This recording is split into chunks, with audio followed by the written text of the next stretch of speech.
Award मैंने अपना हंसल को हैंडओवर किया है, वो इसलिए किया क्योंकि वो एहसास जो मेरे अंदर एक ज़माने में मौजूद था, जिसने सारांश बनाई, अर्थ बनाई, ज़ख्म बनाई, वो आज मुझे हंसल के अंदर नजर आती है। वो एहसास ही है जिसके बल पे फिल्म मेकर निडर होकर अपनी बात कहता है, जो बाजार के बाकी डिक्टेट्स से एग्री नहीं करती है। जब मैंने निडर होकर अपनी बात कही, तभी मैंने वो सिनेमा बनाया जिसने सालों अपना एक असर दिखाया है और आज भी जिंदा लगता है कि जिस किस्म का सिनेमा हंसल आज बना रहा है, ये आज नहीं 10 साल नहीं 20 साल बाद 30 साल बाद भी आपको देखने को मिलेगा, क्योंकि इसके पीछे जो ऊर्जा है वो सच्चाई की ऊर्जा है।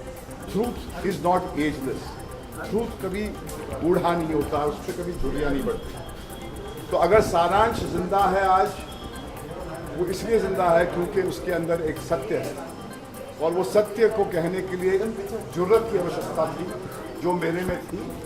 वक्त के साथ में जब मैंने उस किस्म का सिनेमा बनाना छोड़ दिया, तब मेरे ही आंगन में एक ऐसा फूल आया जिसे मैं हंसल मेहता कहता हूँ, जिसने अपने अंदाज का एक सिनेमा निडर होकर बनाया। तो मैं उस जज्बे को सलाम करने के लिए आया हूँ, और ये अवार्ड जो मैंने इनके हाथों में दिया है वो एक टोकन है कि मैं अपना जो एक सम्मान जो है इनको ऑफर कर रहा हूँ। Dangerous times where the market laws govern us all, independent thought in any field is almost non exist. अपने मिजाज की बात जो आपके ही दिल से कहीं पर वो बात आपने हासिल की है, उसको कहना मुश्किल हो गया, क्योंकि आज की तारीख में जब तक आप भीड़ का हिस्सा नहीं होते हैं, आपको एक्सेप्टेंस। और हमने जब इस किस्म का सिनेमा बनाना बंद किया था, वो सोच समझ के बंद किया था, क्योंकि ज़ख्म जब हमने बनाई थी तो उसकी वाह बहुत हुई थी, वो चली नहीं थी फिल्म।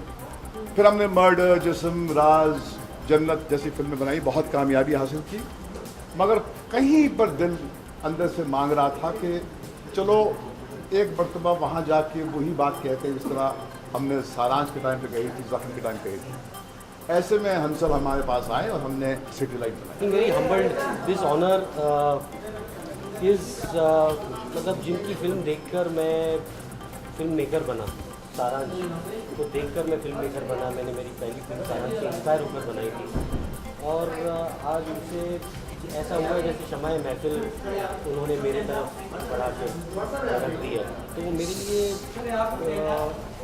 मतलब मैं बयान नहीं कर सकता हूँ अभी, मतलब ये मोमेंट ऐसा है कि इसमें लफ्ज़ नहीं मेरे पास। हाँ, मैं मतलब I am speechless right this award. All I can tell you is that Bhatt Sahab has already told you that he wanted to give a token of appreciation and almost like passing the baton on to somebody who was as fearless as he was. So it is an encouragement. It's an encouragement for me to continue making films fearless. It's an award won for Saransh. Which award? I don't know. I have to see it. I've just got it. मतलब एक relay race में जैसे एक runner दूसरे runner को batten पास करता है, ऐसा महसूस हो रहा है कि अब तो मतलब रेस शुरू हुई है, अब मुझे भागना है, और मेरे हाथ में वो भार भट्ट साहब ने डाल दिया है कि अब मतलब रेस तुम्हें जीतनी है। It's more than pressure, it's an honour, and I hope I can live up to the expectations that he has put on me as a mentor. Absolutely, आज उनको मतलब फिल्म फेयर अवार्ड से सम्मानित किया गया है, और आई थिंक ऐसा कभी इससे पहले हुआ नहीं है कि सेरेमनी के बाद किसी को इतने बड़े अवार्ड से सम्मानित किया गया, और भट्ट साहब ने अपना अवार्ड उन्हें दिया है। I think it will go in the history. हम लोग कभी किसी कुछ प्रेशर फील नहीं करते हैं। अगर प्रेशर फील करते तो ऐसी फिल्म नहीं बना पाते जैसी बनाने की कोशिश कर रहे हैं। तो बिना वो ऐसी फिल्म बिना किसी प्रेशर के इंडिपेंडेंट थॉट के साथ ही बनाई जा सकती है। It is an historic moment and I'm really grateful that I'm part of this historic moment, and it is so amazing to see, a person, awards are so special, but Bhatt Sahab is so, he's so, he doesn't want to keep anything. He's a giver basically. And giving away your award is a very big thing, and I think it's more historical moment because you have to see this man's heart and what a big heart he has. I think इसकी uniqueness यही है कि जैसे भट्ट साहब का जो cinema था, जो जिनसे लोग भट्ट साहब को जानते हैं, जो वो सारांश हो, डैडी हो, नाम हो, अर्थ हो। तो आई थिंक जो फिल्म है सिटी लाइट्स, ये भी उसी तरह के एक सिनेमा को बिलोंग करती है जिसमें सच्चाई होती थी, जिसमें एक कहानी होती थी, एक सोल होती थी। तो सिटी लाइट्स में भी आई थिंक भट्ट साहब ने वही देखा है, उनको अपनी छाप दिखती है उसमें। तो एक उसमें आपको एक पुराने महेश भट्ट दिखाई देंगे सिटी लाइट्स में। You have seen the films that Bhatt Saab makes. It's Zakham and it's Saransh, and it's always defining that time period. So I think City Lights is a film that will define this period, this period of time.